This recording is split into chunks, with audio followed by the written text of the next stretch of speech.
When did you first get involved here? My first involvement was probably in 1962, when I used to come here and sit on the remains of sea lion as a young boy, pretending to drive it. Yeah. I never imagined I would one day, but that's when it all started for me. Yeah. But in terms of really hands-on, probably 2010 when we moved here. And then I've sort of been a bit involved since then, do you think? Yes. Well, you retired here, you see, and so we give all the midweek jobs to the retired people. Yeah.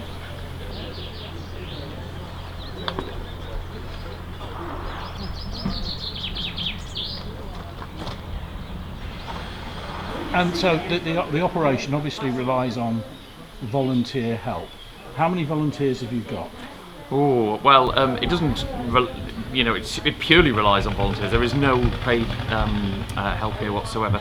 But I'd say the core gang is probably around 15, isn't it? 15 to 20. Yeah. And then we pull in others at times like Christmas and Easter for when we have to sort of summon the troops. We've got about 7 directors that make all the essential decisions, and then we've got at least 10 people after that are here all the time.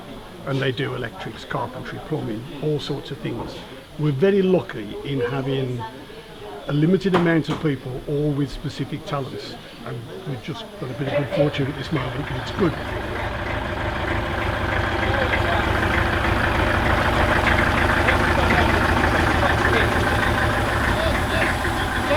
You can from Heritage Rail. Yes, I need to get one.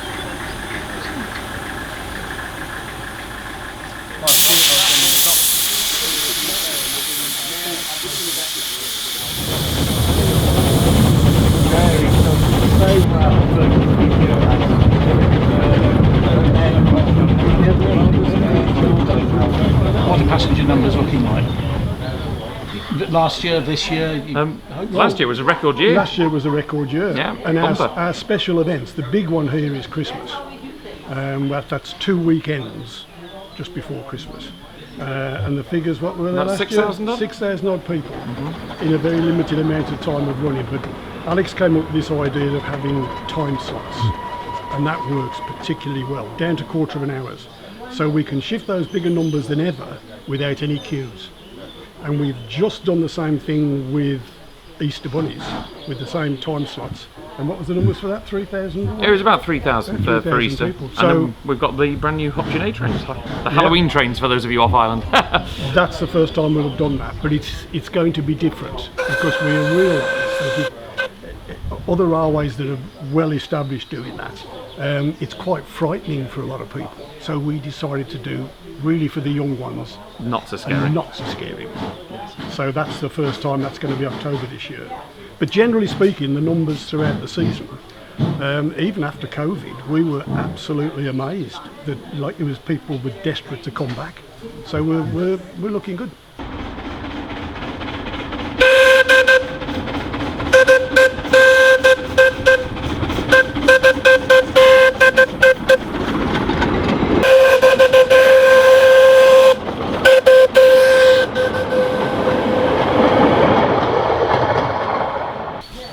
In terms of infrastructure, what's the next big task? Do you want to pick one from the list? Yes, I mean, we desperately need toilets this end of the railway. So that's possibly the next thing.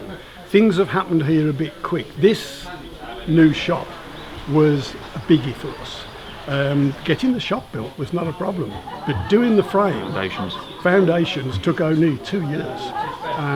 And that was a struggle because you can't get any stuff here. Everything that comes we have to bring down on a train. And when you look underneath that shop, it's a massive steel frame on stilts, and there's no cranes, no road access, no nothing. So it's all had to be manhandled into place and winched and everything else. So we've got a new shop. The original shop behind us is now going to be a waiting room, but in the Victorian theme. So that's all being panelled out relevant.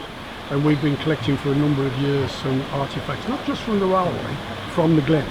So it'll be pretty interesting. It's not totally railway focused. But there are things like we want to build an on-site workshop. We've got a loco shed, we've got a carriage shed, but we haven't got an on-site workshop. But for that workshop, better access because anyone in a wheelchair they can't get here. So it would be lovely to have some kind of car parking access. And actually, there's the ongoing maintenance. One of our diesels Walrus of 1952. She needs rebuilding at a cost of about 35,000. And then generally the relaying of the track. The station you're standing in now was completely relayed a few years ago, all with plastic sleepers, brand new point work and track and everything else.